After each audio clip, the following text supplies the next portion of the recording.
Om Sahana Vavatu Sahano Bhunaktu Saha Viryam Karavavahai Tejasvinavaditamastu ma vidvishavahai. Om Shanti Shanti Shanti. Om Shrim Somaya Namaha. Om Shrim Somaya Namaha. Om Shrim Somaya Namaha.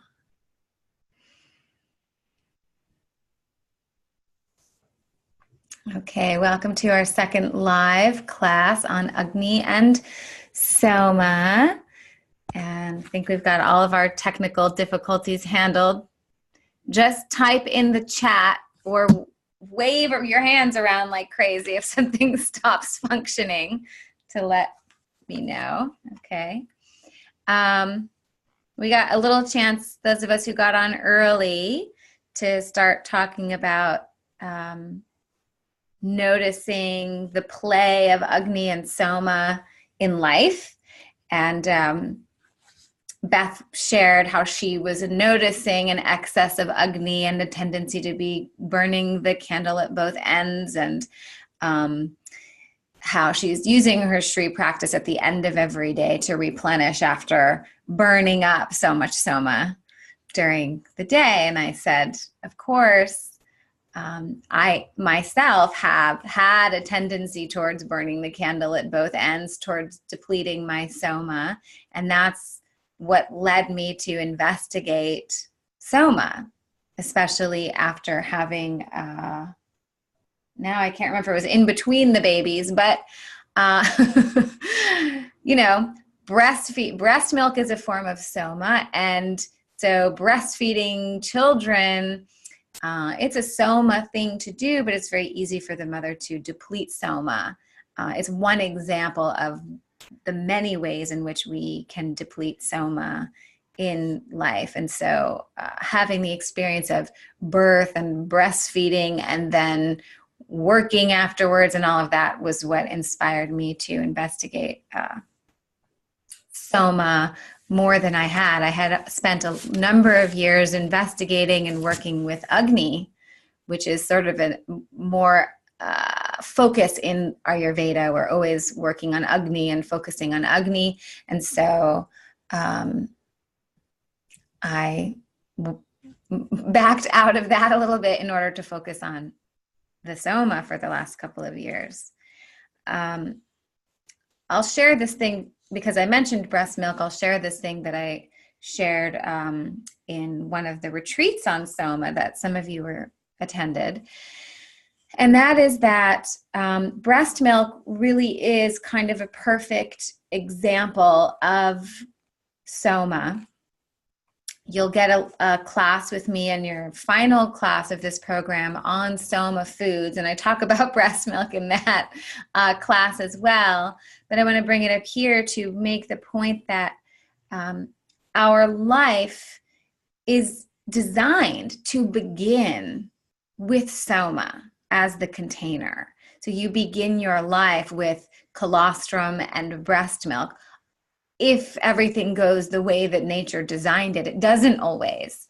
But nature is designed to have you start your life in sort of a stew of Soma, getting breast milk and colostrum at the beginning of life, hopefully for at least the first year of life. Traditionally, that would be your exclusive food for the first full year of your life would be breast milk. And so again, this idea that the Soma comes first and then the flame alights within the container of Soma. This is how the whole of life is designed to be.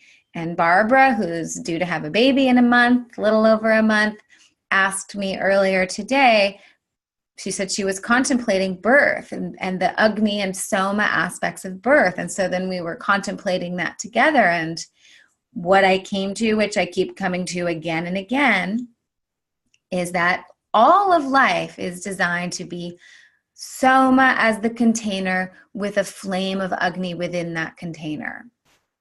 So birth, as an example, is hard work. There's effort involved. There is aspiration involved. There's a goal involved, aspiring and having a goal and moving towards a goal with intention, with intensity. That's fire. That is Agni. But the birth process doesn't go well if it's not happening in a container of Soma. And the container of Soma with birth, as an example, is that it's juicy. It's wet and sticky, and there's liquidity involved in the birth process. Usually, traditionally, the birthing woman is surrounded by other women, which is all Soma, this divine goddess quality. Okay, there must be relaxation in order for birth to happen naturally. And there must be the ultimate surrender, which is what Soma is. Soma is surrender. And the birth process, there's an effort, there's Agni, but it's a flow of grace, a downward flow of grace. So we have to have all of that surrender, Soma surrounding the birthing mother so that she can make effort without becoming completely exhausted and depleted in the process. So another example of the flame of Agni in a bowl of Soma. And that's how ideally we do our lives. This is why with the yoga, we often make a recommendation, especially for people that are having a lot of pain or burning the candle at both ends, that they actually start and end their day with a Shri practice, with a Soma-based practice. So you begin your day, you seat your day in that Soma. And then all day you're doing, burning, striving, strategizing, and so on. And then you've burned up some of that ghee, and at the end of the day, what? Lie down once again, replenishing the Soma.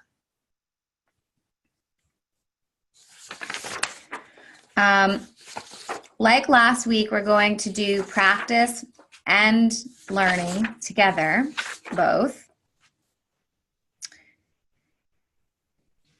And my plan was today to spend more of the time talking. Last week we looked at the two principles of Agni and Soma. And this week I thought we would look at this question of Soma depletion, the imbalance of Agni and Soma that we have in our culture and in our individual lives and in most yoga practices that are popular today. So we need both Agni and Soma. We need to care for both Agni and Soma.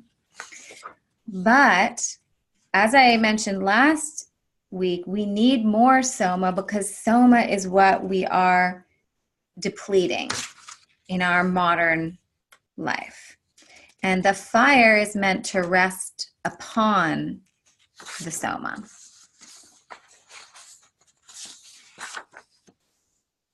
So let me find this piece I want to talk about today. Okay. So I'm going to give you a list of things that deplete Soma. Don't freak out. We all do all of these things. Okay. Actually, let's do this first. Let's first do, these are the signs of having healthy, bountiful Soma. This is what it looks like if you have Soma aplenty. You feel secure and safe. You have stability, what we call stira in Sanskrit. And a sense of comfort and joy, what we call sukha in Sanskrit. A sense of calm, healthy, glowing skin and hair. Balanced weight for your constitution, neither too little nor too much relative to your individual constitution. Good immune response.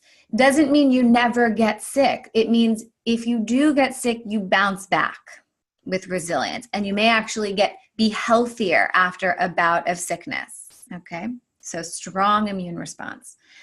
A balanced and consistent appetite for life, for food, for sex, and so on. So neither excessive appetite for all of these things, nor diminished and lacking. A balanced appetite for life. A balanced pace. So not hurrying around and bopping around in a million different directions, and also not sluggish. Sometimes we can call it a royal pace, like the queen doesn't like dash out of the car and then go, oh, I forgot my keys, and then run back and then grab a sandwich while she's, on the way somewhere. And the queen moves at a royal pace. This is a Soma pace. Okay. If you have healthy Soma, then you'll have flexibility and suppleness in the body, not a lack of, not hypomobile, and also not hypermobile. So a balanced amount of suppleness and flexibility, enough to live life, which requires that you move.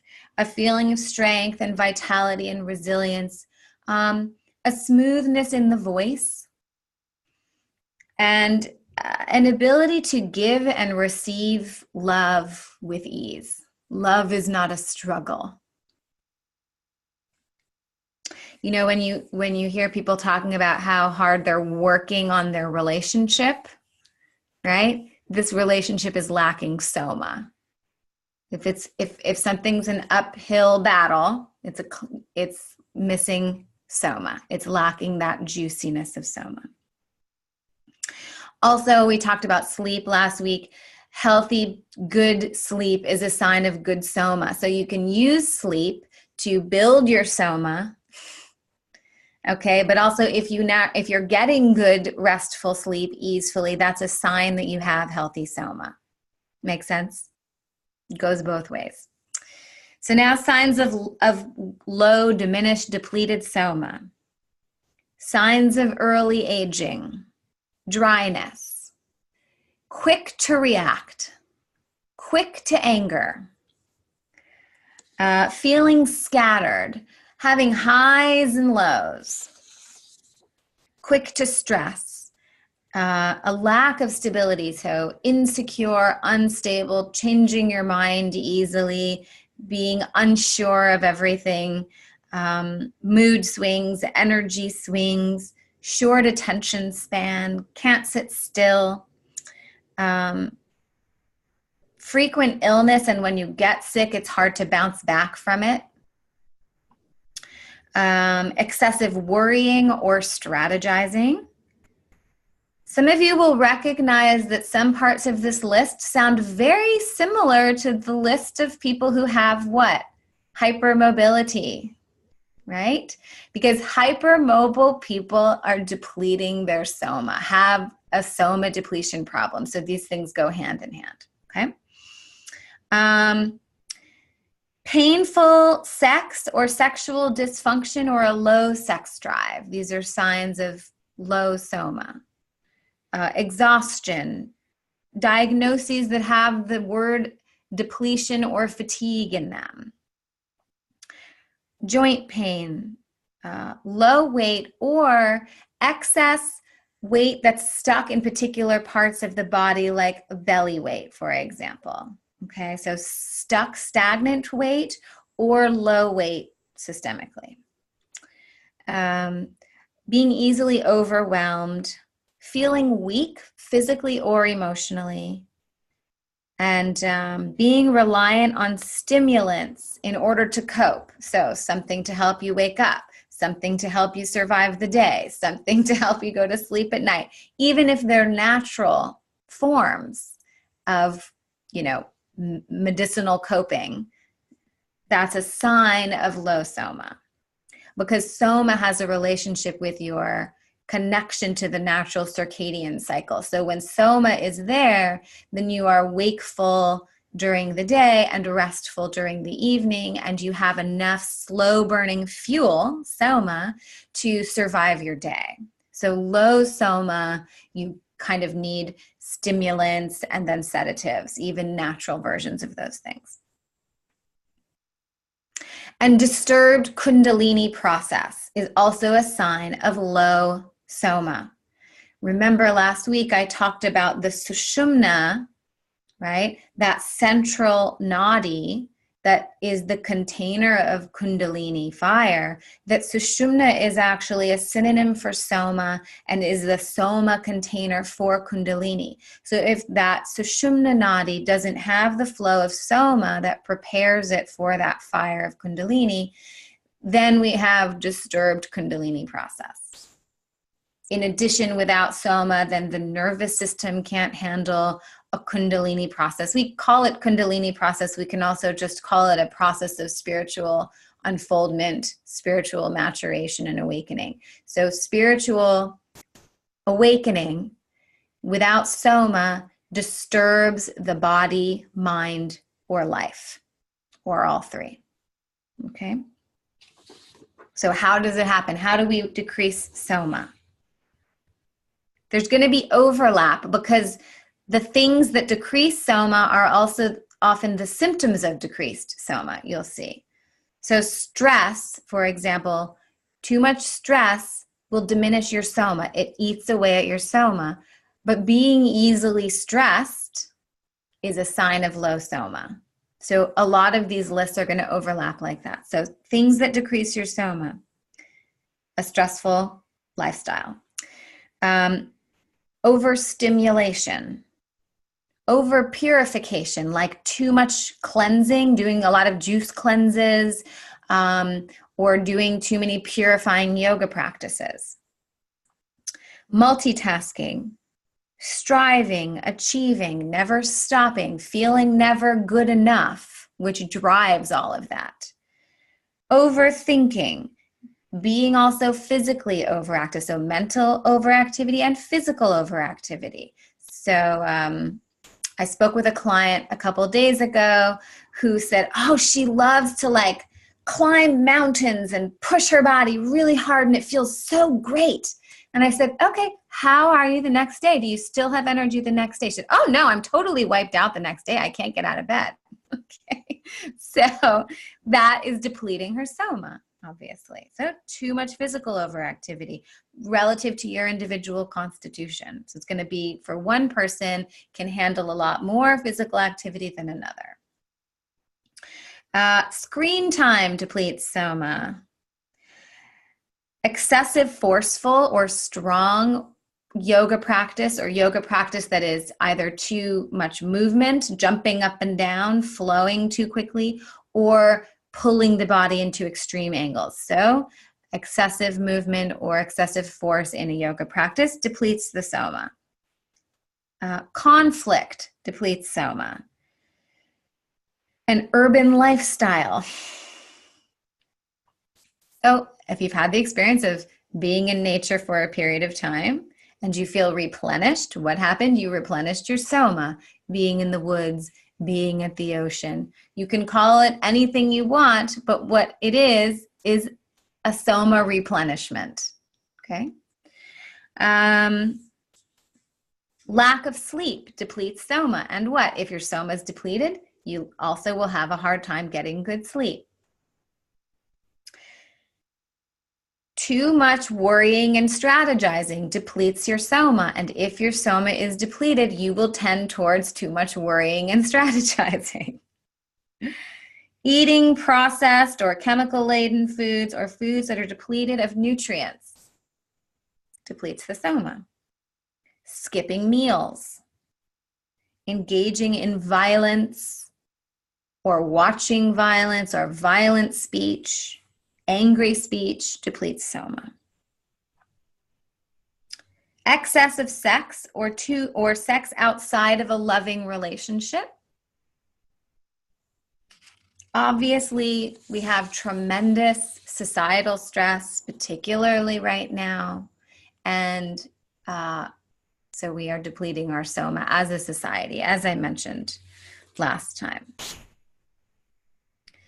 So the driving force behind much of the behaviors or tendencies that deplete Soma, the driving force behind all of that is what? It is that inner sense of insecurity, of not good enough, of dissatisfaction, that drives us.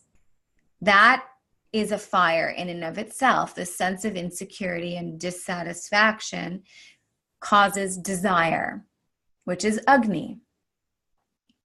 The more insecure, dissatisfied we feel, the more that Agni alights, trying to reach for, aspire to things that we think are going to make us feel satisfied. When what really makes us satisfied is Soma. Soma, satisfaction. Remember, all of these S words are Soma words. So we think that chasing after all of these accomplishments and achievements and gains will make us satisfied. It never works. What makes us satisfied is Soma.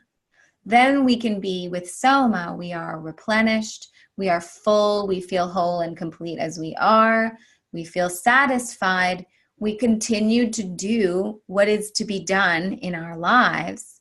We continue to engage with the world, but now we're coming from a place of satisfaction, not from a place of lack.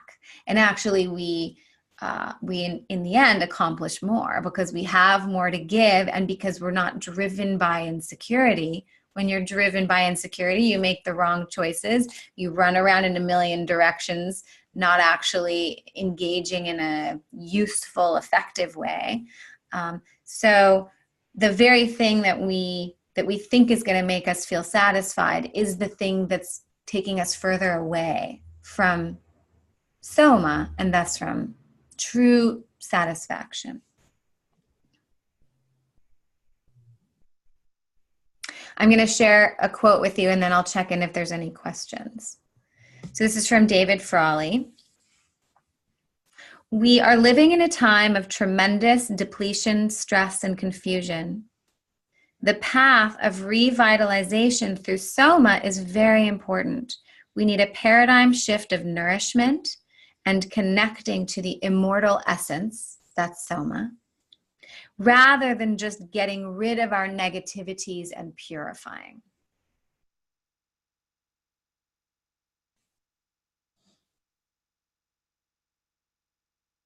So I'll just add, and then I'll check in about questions, that what he's referring to is that what I've been talking about is in society for the most part, but we have this problem in the yoga world, the spiritual world, and the health and healing world, that what we have to do is get rid of what's wrong with us, right? That we have to purify, detoxify, burn up our wrong and bad emotions, the wrong and bad toxins in the body, the wrong and bad stories that we tell ourselves and all that. We have to constantly purify and get rid of all of that. And this is an excessive Agni approach to health and wellness and healing. With Soma, what happens is you have a deep allowance for yourself. And in that allowance, I won't even necessarily say that the problems go away, but they're not a driving factor in your life. They go, it's described, actually this is described in Patanjali Yoga Sutras, that your problematic thinking patterns never go away. Bye, Kathy. They never go away. What they do is they resolve into seed form, and then the seeds get burnt. So if you were to toast seeds and then plant them, nothing would grow. And so these problematic thinking patterns and stories and so on that we think we have to purify and get rid of, if we have allowance for everything as it is, they just resolve into seed form.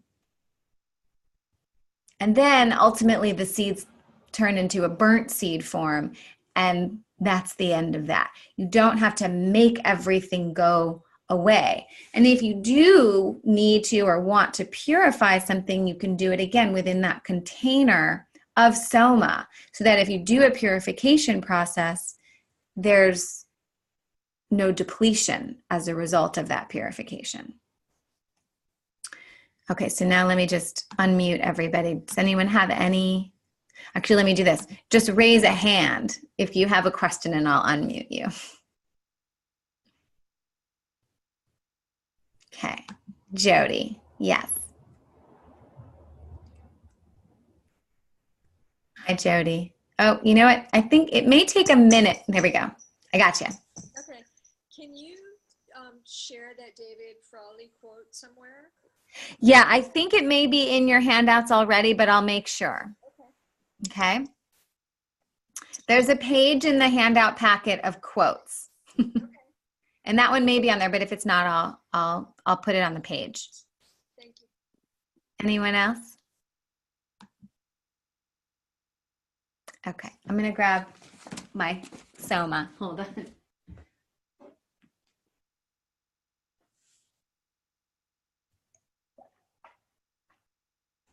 The other example that I'll give here of purification relative to purification versus Soma, or Agni versus Soma, is that there's a lot in the health and healing world about cleansing and purifying, juice cleansing and so on. And in Ayurveda as well, cleansing is a large part of Ayurvedic practice. You've heard of Panchakarma, you know that is 5 cleansing practices, in fact.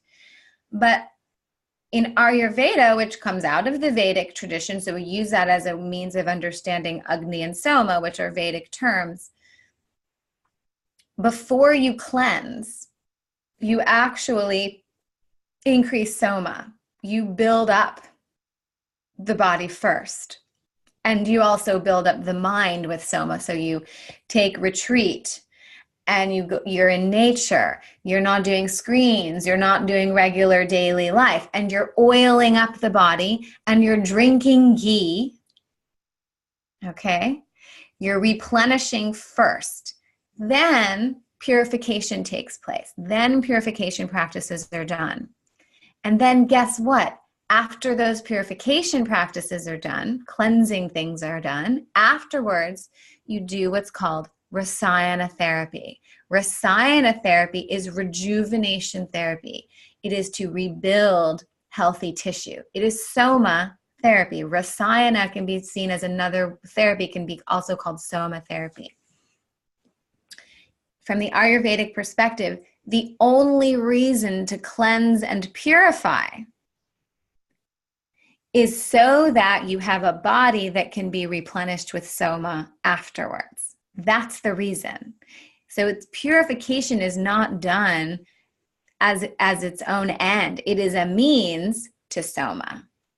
Agni is a means to Soma. Why do we want to increase the digestive fire? So that we can digest the nutrition, the nourishment of the food, the Soma.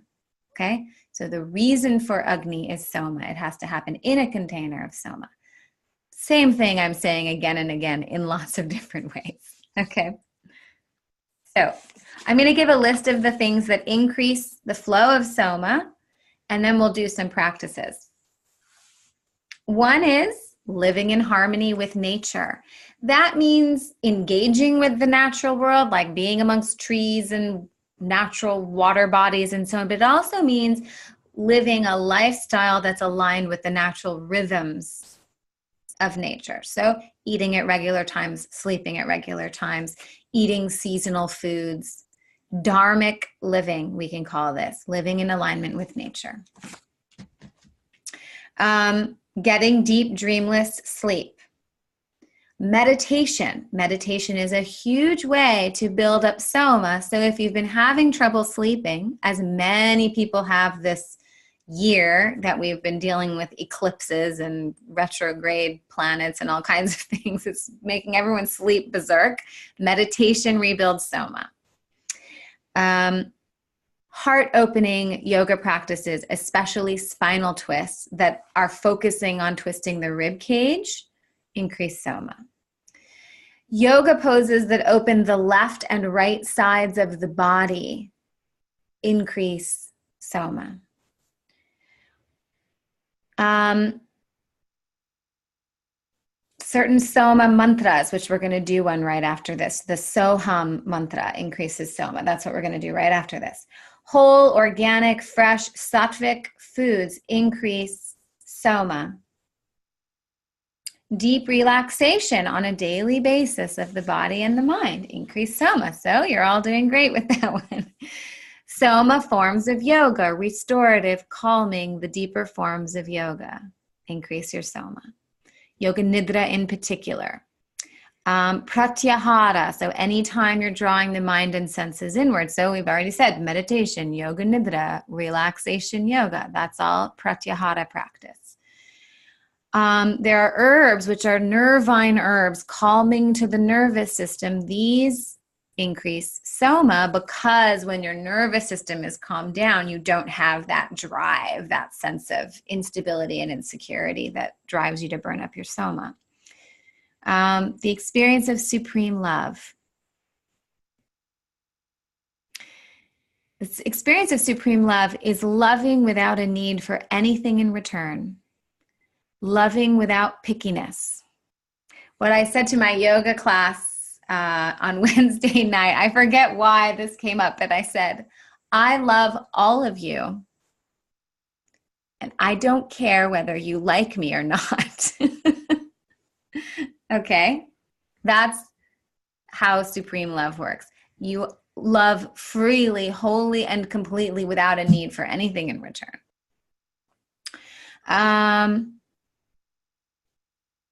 Alignment with your true, deeper purpose increases Soma. Soma emotions we'll talk about next week, but there are Soma emotions. And particular Soma practices, which we're covering during this program. Yes. And living a dharmic life, what I started with is a way of making every action sacred. And sacred, S word, Soma. So making every action a sacred action in your life. This is living a yogic life. This is what is taught in the Bhagavad Gita as the karma yoga life or a dharmic life. This is increasing Soma.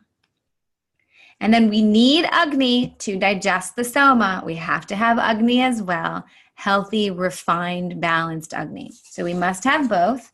And that's what we're going to do right now with the Soham practice. We're going to look at how with every breath we are increasing or we're cultivating refined Agni and building Soma.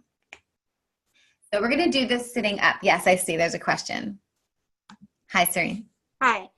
I just have a question about the Ayurvedic constitutions in people. Like, for example, does a Kapha type constitution have an easier time building Soma, or if they they are less likely to get depleted or something because they're so similar? There's a lot of, I would think, Soma in the Kapha type. Yes. Okay. So thank you for asking. It's a really good question. So those who know Ayurveda, so Kapha is the earth water constitution, and Soma is the health giving factor behind Kapha dosha. Mm-hmm. So yes, Kapha people have naturally more Soma. Mm-hmm. And those of us who, some of you are not, those of us that are more, right. Vata, Pitta, constitution, which is what a lot of people are who come to this form of yoga. Actually, all forms of yoga attract Vata, Pitta people because Kapha people, they just stay home. They don't come to yoga. So Vata, Pitta people are depleting their Soma more. If you look at the list of things that deplete Soma, multitasking, drive towards achieving a goal, feeling dissatisfied, easily stressed, quick to react, this is all Vata, Pitta characteristics. Okay, so Vata Pitta people deplete Soma. A healthy Kapha person, which means they have good Agni, has good natural Soma. Yay for you. Those of you that have healthy Kapha, because so now to back up, prana is the health-giving factor behind Vata dosha. Agni is the health-giving factor behind Pitta dosha. And Soma is the health-giving factor behind Kapha dosha. So a healthy Vata person has great prana, lots of energy. They're a bundle of energy. They have tons of enthusiasm. They move a lot. That's prana. A healthy Pitta person has healthy Agni. They can digest anything, food and information. They understand what you're saying before you're done saying it. They've got Paka, perfect in Sanskrit, Agni, okay? And the Kapha person who's healthy has good Soma. They feel satisfied. They feel content. That's why they're not coming to yoga. It's your discontentment and pain that brought you to yoga, okay? So, but the problem with Kapha is, Serene, you know this, people who have more Kapha have tendency to not have enough good Agni. So then that Soma can turn putrefied, becomes heaviness. What did I say? If the flame goes out on that ghee lamp, we get just heavy, cold, hardened, gunky ghee. What we want is luminous, flowing ghee. So the Kapha person, their Soma without the flame of Agni turns into heaviness, muckiness, gunkiness. And then it's not healthy Soma. Make sense? Yeah, thank you. Okay, it's a great question. I'm really glad you asked that. Any other question? Okay, so we're going to do Soham. Actually, raise your hand if you've ever done the Soham practice. Great. Okay, a couple of you. So you can sit comfortably. We're going to do this upright. You can do this lying down as well, actually, but we're going to do it in an upright position. And this is in your handout packet, the instructions for the Soham practice. Your inhalation, which you're doing all the time, you're inhaling and exhaling all the time, your inhalation brings in Soma. Every time you inhale is an opportunity for Soma. Your inhale, what's called prana, brings the Soma in and down because it brings in the nourishment of air. And your exhalation moves up and out, called udana. That is an Agni breath. Purifying, nutrifying in-breath, purifying exhale. So every time you breathe in, you can imagine taking in the Soma, digesting the nourishment that is being poured into you from nature, and then purifying exhalation. To increase the benefit of both, you can do this Soham mantra. Soham is a Soma mantra. It is a mostly Soma mantra. It means that I am consciousness itself. And what you do is when you breathe in, you take in the sound silently. You hear the sound with the in-breath, so. You in-breathe, so. And then as you exhale, you hear the sound internally, hum. So is the Soma sound, Soma mantra, and hum is an Agni mantra. So we'll just do this a few breaths. Sit comfortably. You can close your eyes if you want, then you don't have the screen on you're not taking in the screen. Okay. Sit upright but relaxed. And allow your breathing to find an easeful pace, natural pace and depth. And let your breath settle down into the lower lobes of the lungs.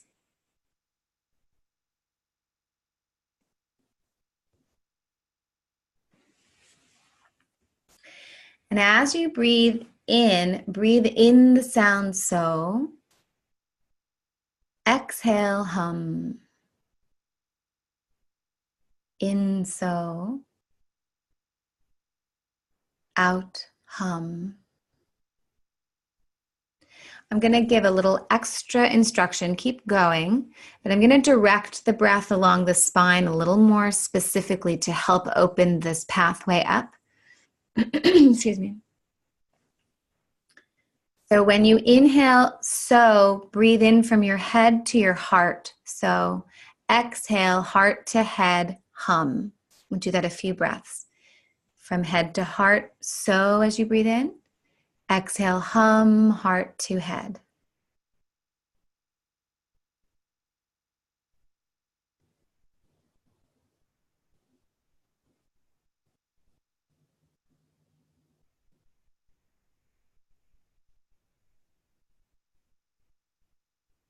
And then we're going to draw it down to the belly button. So in breath, so from your head to your navel. Exhale, hum from your navel to your head.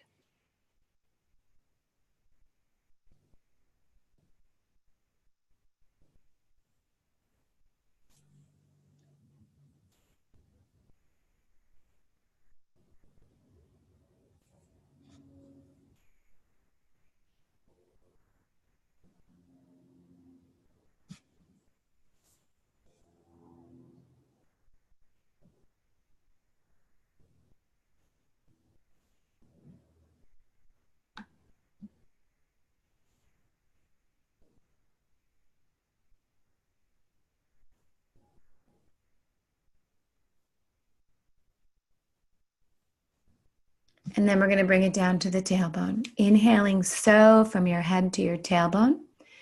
Exhaling hum from tailbone up to head. Each in-breath, so bringing in Soma, nourishment.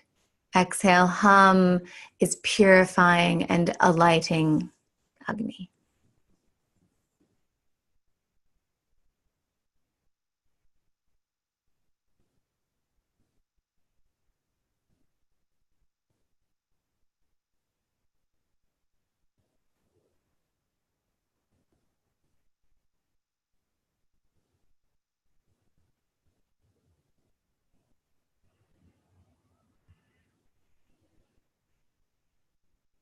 And on your next exhalation, just soften there.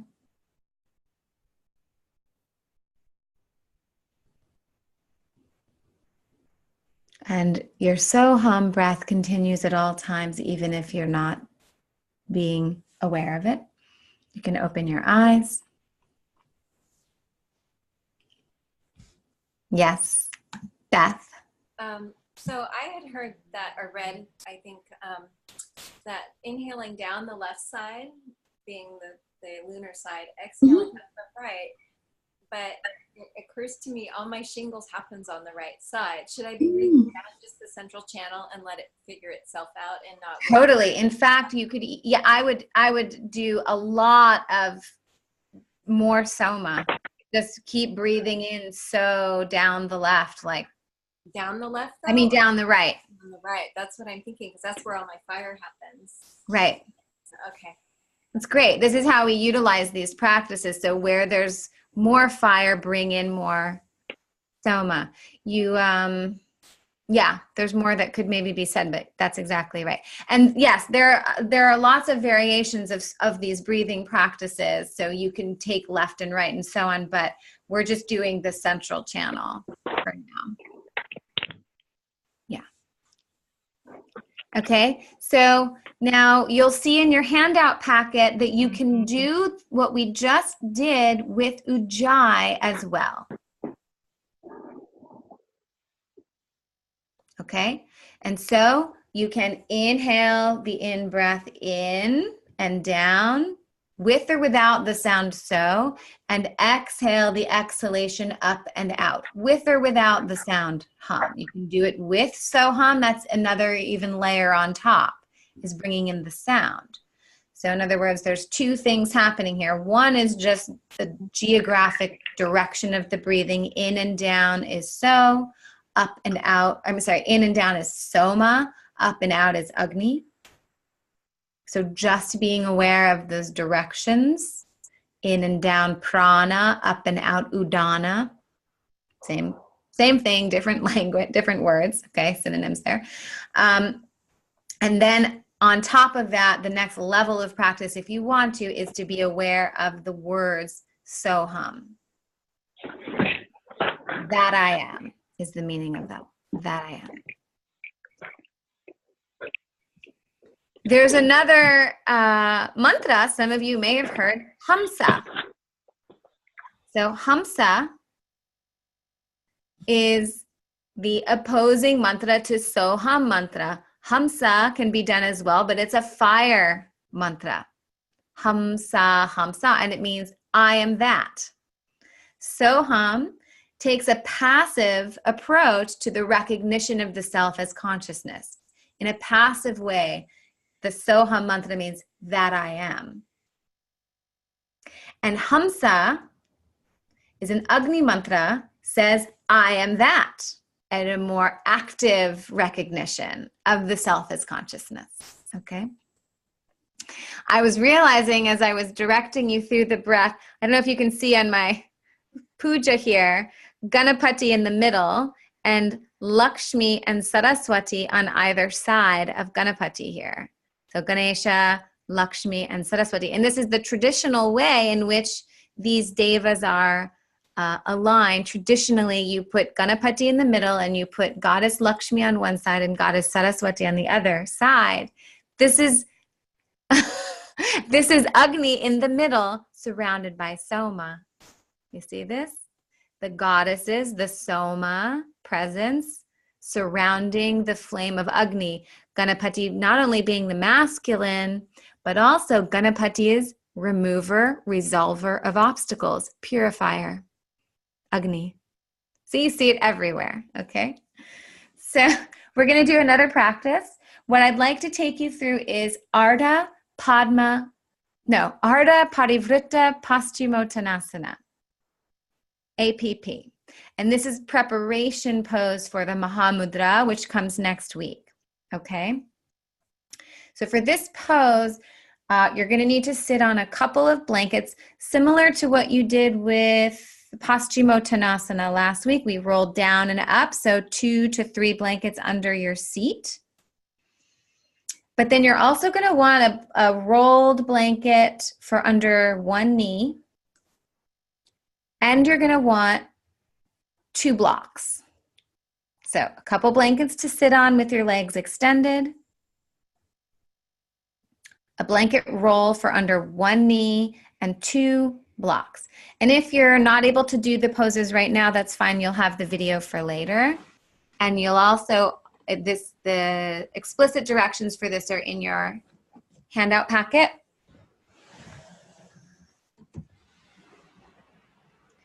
And the first thing you're going to do is watch, because this one's a little complicated.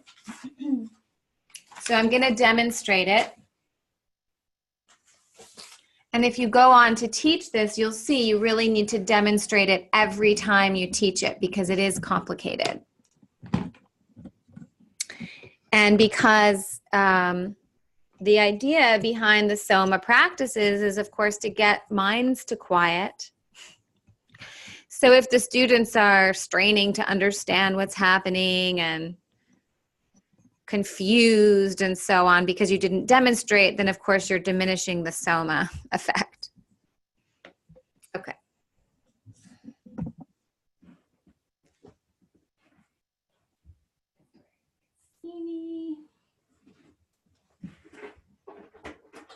All right.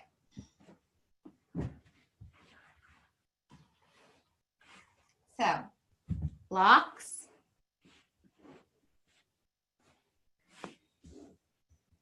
And what you do for this pose is you'll start out in a cross-legged position. For now, just sit any way that's comfortable for you. And then you're going to prop one knee. I'm going to start this on my left side. So I prop my right knee and extend, make sure you can hear me, my left leg. Okay. And then I'm going to put blocks here because I'm going to use those to roll up. So in Paschimottanasana, what we did last week, you roll down and then you roll up with your legs extended in front of you. You're rolling down and up the center line. Here, what we're doing is we're bringing in a twist element. So what you're going to be doing is twisting the spine, leaning over to the side a little bit and bending forward. So it's not just the bending forward movement now, it's twisting and angling over to one side.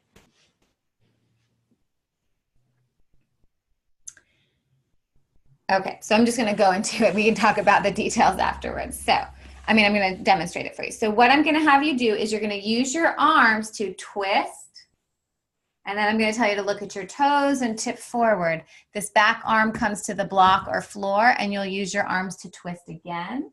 You'll turn it to look at your toes and sink forward one more time, and then one last time, twist, turn, look at your toes, and hang.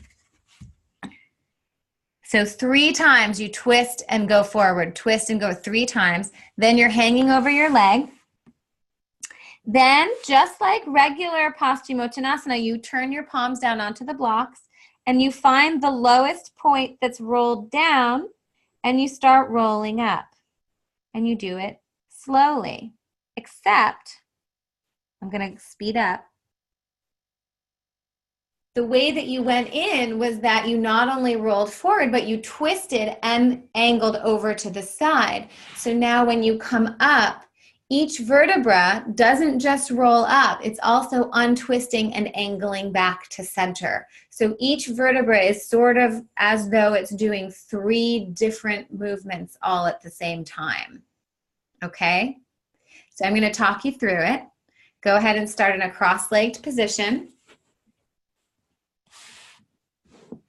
Seated on a few blankets. 2 blankets works for most, maybe 3 if you're more hypomobile. Prop under your right knee, to begin. So you just prop that knee right where it is, and then you can extend the left leg. Now, if you have a hyperextending knee, then you can slide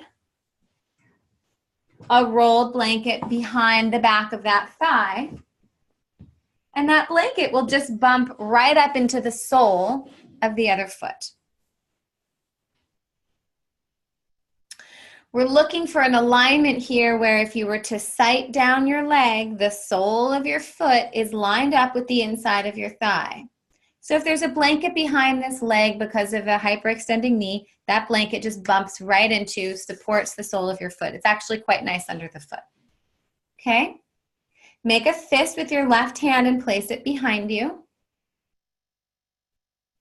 Take your other hand and cross the outside of your extended thigh. You're going to be using your arms to twist your spine, Push into your back hand. Inhale. And as you exhale, use your arms, both elbows bending, use your arms to twist. Keep your arms working and turn and look at your toes. Inhale. And as you exhale, tip down. The hand that's behind you, bring it forward and put it on the block or on the floor. You're going to push into that hand and pull on your other hand as you inhale. As you exhale, push and pull and use your arms to twist. Keep your arms working. Turn and look at your toes. Inhale. As you exhale, you can tip lower down and see if your hand will slide further down your leg. For some of you, it may even reach the outside of your foot. Inhale. Exhale, use your arms to twist. One more time. Turn and look at your toes. And as you exhale, hang down. Now your arms on either side of that extended leg. You're in a surrendered position. You can even turn your palms toward the ceiling in a surrendering mudra. I forgot to mention to have you get blocks at either side of that leg. If you don't have them, that's okay. You can use the floor or you can use your thigh. To roll up, you're going to turn your palms down onto your blocks or onto the floor or onto your thigh and start pushing into your hands to roll up, vertebra by vertebra. But now you're not just rolling up. The vertebrae also need to untwist and angle back to center. So keep that head down until you get all the way through. The neck and head move last. It's kind of like a very slow motion swooping up.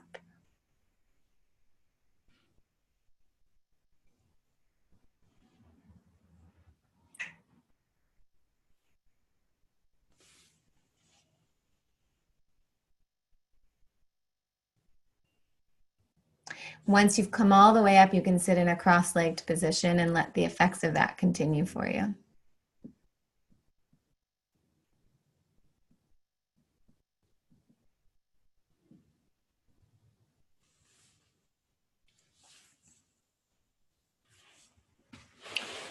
And any questions before we do the other side?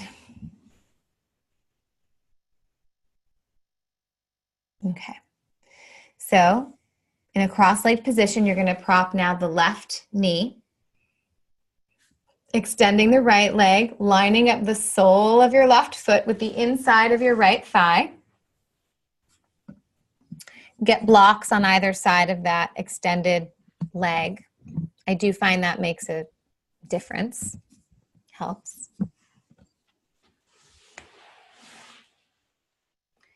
Prop behind the back of the extended thigh if you have a hyperextending knee.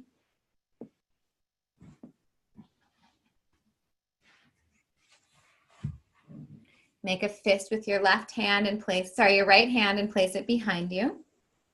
With your left hand, take hold of the opposite thigh. And you're going to press into your back hand to create space between the vertebrae. Inhale. As you exhale, use your arms to twist. Keep your arms working. Turn and look at your toes. Inhale. Exhale, tip forward. The hand that's behind you, bring it forward to the block or floor. Inhale. Exhale, twist. Keep your arms working. Turn and look at your toes. And as you exhale, tip further down. And one more twist. As you exhale, use your arms to twist. Turn and look at your toes. And as you exhale, hang down with your arms at either side of that extended leg. Your palms can turn toward the ceiling if you like, into a position of surrender.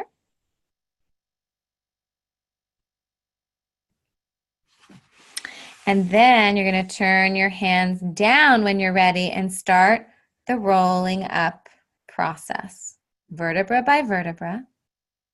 But each vertebra has to roll up, angle back to center, and untwist. So it's this slow motion swooping.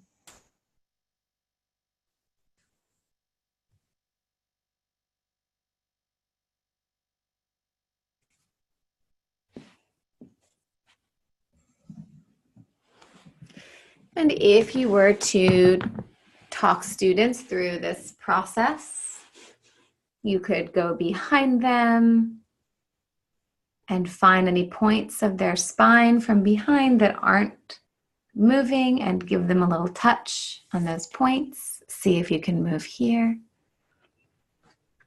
You can imagine someone doing that for you as you get through your rib cage, which might be stuck, or the upper vertebrae of your neck, which may be stuck.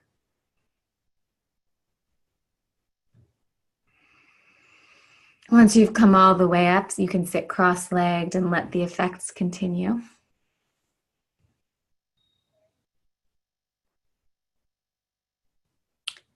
And then I'll recommend that you take yourself through a little blades back after that. So arms up, palms up, make fists, shrug your shoulders toward your ears, slide them down your back. Inhale to prepare, still preparing as you exhale, and then inhale your shoulder blades back. If you want, bend your elbows, and on your next inhalation, inhale your elbows and shoulder blades together. All right. So that is Ardha Parivritta Paschimottanasana. Any questions about that? You have a long handout on that one in your handout packet.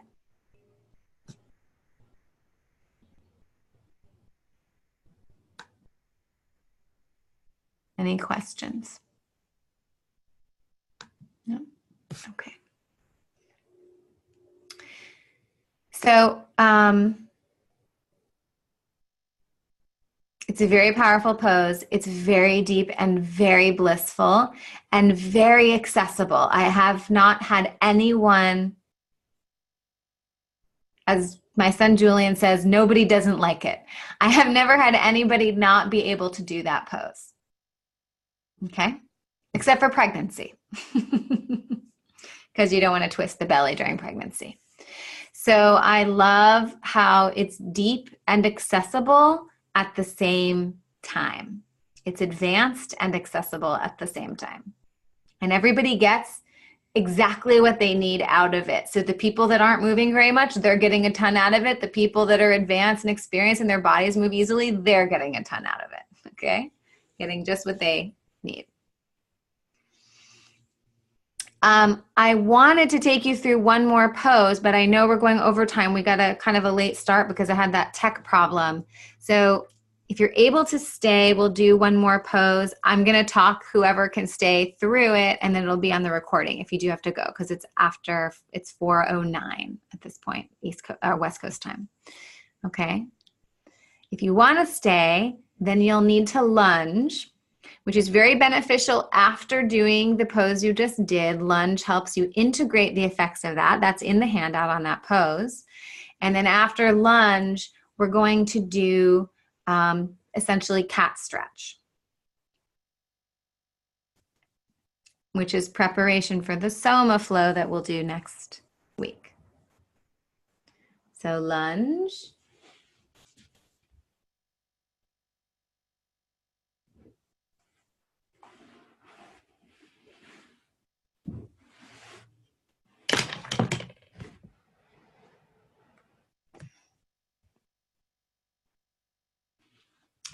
I don't care which version of the lunge you do. You can move your belly and your ribs. You can do it a la contemplative practice.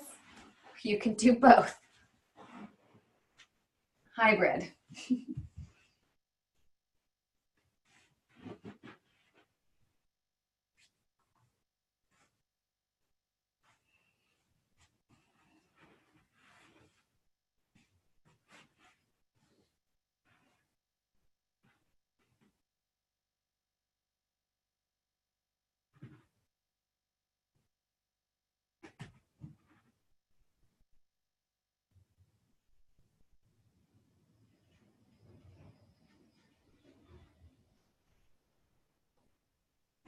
Take your time doing this independently at both sides, and then I'll demonstrate.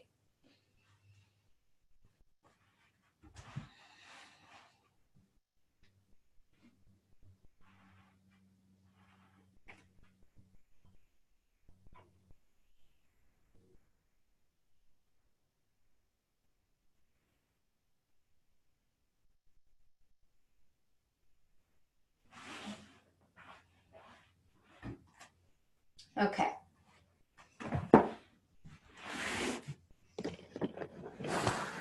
So, cat stretch is familiar pose to a lot of you.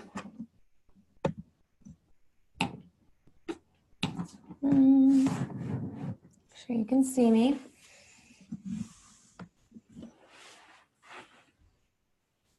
Turn this way. See how much of my body you can see here. Okay. Still figuring out this camera thing. All right.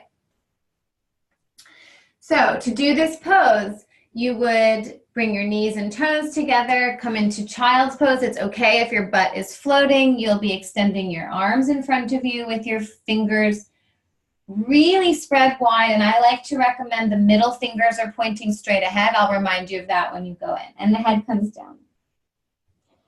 And to come up, you push into your lower legs, and your spine is rounded like cat pose, and then your hips sink down and an arch climbs your spine. At this point, I usually recalibrate the position of my hands. I find my hands need to come further forward, but then I keep them sticking there. I don't slide the hands back and forth. To come back, you lead with the tail, and as you move back, an arching climbs your spine from tail to top. Head comes down last. Coming up with cat, your spine is rounded, and then as your hips sink down, an arch climbs your spine. Moving back, the arch deepens through the spine, and then as your hips sink down, the rounding climbs the spine, right? We're going to go back and forth here, and I'm going to, once you get going, invite you to bring in a little bit of a so-hum breath. So you're going to inhale up, so, and exhaling back, hum. Inhale, so, Exhale, hum at the pace of your breath. You don't need to be concerned at this point about the location of the breath unless you want to bring that in. Right now, we'll just focus on the in-breath being associated with so sound and the out-breath being associated with hum sound. You can start setting yourself up, and I'll talk you through it. Unless there's questions first. Any question first? Barbara. Oh, yeah. Should I just do cat-cow? Cat-cow. Same as last time. You can bring in the side to side. So pregnant mamas or anybody who can't do cat stretch, they would go to cat-cow. Cat-cow has many of the same benefits. This just takes it up a few notches. Okay? Oh, bye, Serene. Bye. Okay. So knees and toes together. Sink your hips back towards your heels. And extend your arms in front of you, elbows locked straight, fingers spread wide, with your middle fingers pointing straight ahead if you can.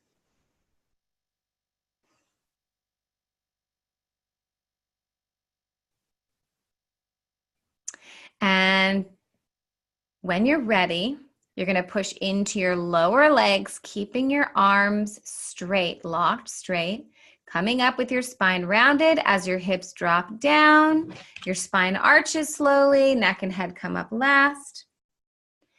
And then here you might recalibrate the location of your hands. Like Andrea, bring your hands forward. Your shoulders are ahead of your hands. You want your wrists beneath your shoulders. And then you're going to keep your hands there, which means your butt may not come back as low. So to come back, back your hips up, leading with your tail. Elbows are locked straight. Your spine arches, arches, arches. And then as your hips sink towards your heels, your spine rounds, rounds, rounds. So you're going to go back and forth a couple times, just making sure the movement has integrity. Don't let your hands slide back and forth, and be aware of individual vertebral movements. If your knees spread apart as you move back and forth, that's okay. Bring them back together when you're in the boxy position. Every couple rounds, scooch them back together. Don't scooch them together when your spine is arched, okay? So individual movements, and one thing I'm seeing here, which I see in many students, is letting the head hang down too soon when you're backing up. So when you're backing up, move your hips back. Andrea, keep your head up, head up, head up, head up. Let the rest of your spine start to move, and the neck and head move last. Okay? Keep going. Head is down, and then it comes up last. Andrea, do you have a question? Just say my neck is fused. Oh, okay. It doesn't move more than that. Got it. But does it have to move that soon? Okay. Okay. It wasn't about how much your neck is moving. It was just that it was coming up too soon. I mean, going down too soon. So this is what I mean. You don't have to bring your head up higher, but try to keep your head up as you're moving back. There you go. And then your neck and head moves last. Great. Okay. So now if you want to bring in the breath, you're going to inhale forward and exhale back. So now the pace of the movement will change a little bit. You always want to get the integrity of the movements first, then bring in the breath, because usually the pace picks up a little bit then. Inhaling forward, exhaling back. Doesn't have to be the fastest you've ever moved. You're moving at the pace of your breath at this point. And Barbara, make sure you're not overarching your waist, and you can come out whenever you want. Inhaling forward with the so sound now, and exhaling back with the hum sound. So nourishing, hum purifying. At the pace of your breath, so nourishing, hum purifying.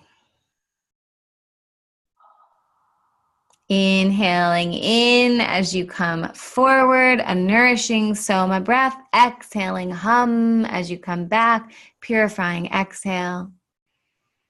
nourishing, purifying. And the Soma and the Agni moving along the spine. Building Soma, letting go Agni. You can do one or two more.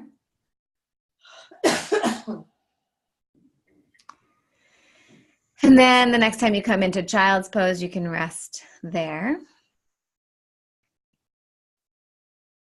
You can, in child's pose, rest your head on stacked fists.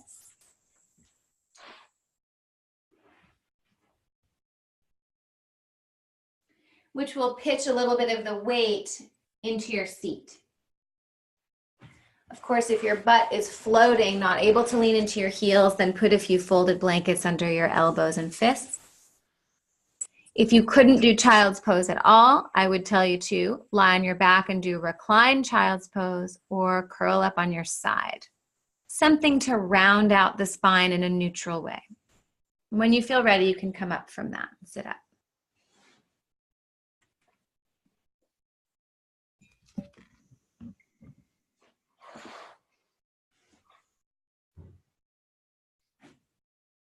So that is not an unfamiliar pose to a lot of you, other than maybe thinking about the so hum sound while you're doing it. Do you have any questions about practicing that or teaching it? There's much more detail in the handout. Question? Barbie. Yeah, it's been a really transformative pose for me. I've been doing it since the May training, along with my other spinal release. And Yeah. I don't know if there's an integration that's happening up and down the spine more, layered on top of spinal release, lower spinal release, is that I feel like I'm stronger. I have more mobility. I have released a layer of pain that I've been hanging on to for a really long time in my lower back. I love hearing that. I think it's a combination probably of the spinal movement, so that you are kind of milking the spine, almost milking the juiciness of the soma with the spinal movement. Partly because you got that pose in the context of the teaching with me on Agni and Soma. So that's what you're getting out of it. Mm-hmm. And you're integrating, instead of like this for the tailbone, this for the sacrum. As you said, we're moving the whole spine all at the same time. So we're integrating that release. And finally, I do think there's as well the piece of using your arms, legs, and abdominals, which is necessary to carry the spinal release into your life. So it's easy to release and open when you're rolling around on the floor. And then when you have to get up and have relationships and drive your car and so on, then everything tightens back up again, because that's your default, is using your spine for everything. This is a really amazing pose for moving the spine, releasing the spine by using the strength of your arms, legs, and abdominals. One of the problems of teaching this is that there's so much detail to cover. Okay, so there's a lot in the handout, and it's just often impossible to say everything that could be said. I'm referencing abdominals. I didn't say anything about the abs when you were doing the pose, but every time you're in, for much of this pose, you're going to be pulling your navel in toward the spine. So I'm going to do it and just show you where my navel is in. And the navel is one of the seats of fire. It's a very important seat of Agni and a very important seat of prana. So coming up, navel in, navel in, navel in, navel in. Here, navel in, navel in, navel in. Moving back, I let my belly hang and be really soft and jiggly, okay? So on the way back, the navel's not in. On the way forward, in. Coming back, the belly can hang. Okay?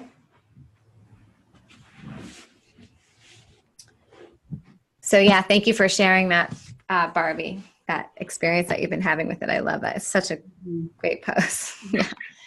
Beth. How many repetitions do you recommend on that? So you can go as long as it's feeling beneficial to you. You can even go until you get, if you want to, till you get barely a sweat. So you can go 5 minutes if you want, which would be a lot of repetitions. Being more Vata Pitta, I would do less for you, right? So use it as a means of, there's so many things you can get out of this. Part of it is the movement is slow and coordinated with the breath. This draws the mind inward, makes it a moving meditation. That's the benefit for someone with more Vata Pitta. Massages the spine, that's beneficial for everyone. The movement, the potential to break a little bit of a sweat here, that's great for kapha dosha. So if you have more kapha, do more of it. If you cross a line where you go into pain or you're depleting yourself, you're pushing yourself, then that's what we want to watch out for. So you want to do it as long as you're not depleting the soma, which is going to vary from person to person and for each of us from day to day. You can do this pose at the beginning, in the middle, or at the end of your practice. You can do this pose as its own solitary practice. You can lunge and then do this practice and then lunge. Very empowering, but also nutrifying. And if you've been really tired, that's a very great way to reinvigorate yourself by increasing Soma and Agni. Why it works? Because you're increasing the Soma, slow movement, culling the Soma nectar along the spine, but also some effort involved, easeful effort, which alights the Agni. Okay? And so it's very good for middle of the day. Instead of a coffee, you can do this practice. And even the more so when we do the complete, the fuller Soma flow next week, it'll be even more replenishing. But this is your practice. These two poses are going to be part of the homework. You could do one day and one the next day if you don't have time for a longer practice, or you can include them both in your practice. The alternative to the flow you just did is cat-cow pose. The alternative to the APP that we did prior, that twist and down and twist and down, the alternative to that is just Paschimottanasana. And we did that extra variation last week where you rolled up 2 and down 1. So you could do a more advanced version of Paschimottanasana that's along the center line if for some reason you can't do the twisting one, which the only reason I ever have anybody not do that one is pregnancy. I can't think of a time when I've had it contraindicated for any other, post-surgery as well. Anytime you can't twist. Okay.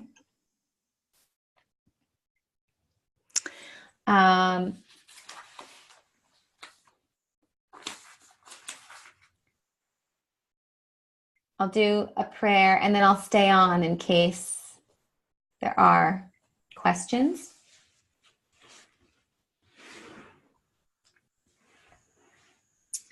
Prayer of fullness, Purna. Purna means full. It's also a name of the full moon. And what is the full moon? It is Soma. So it's Soma prayer.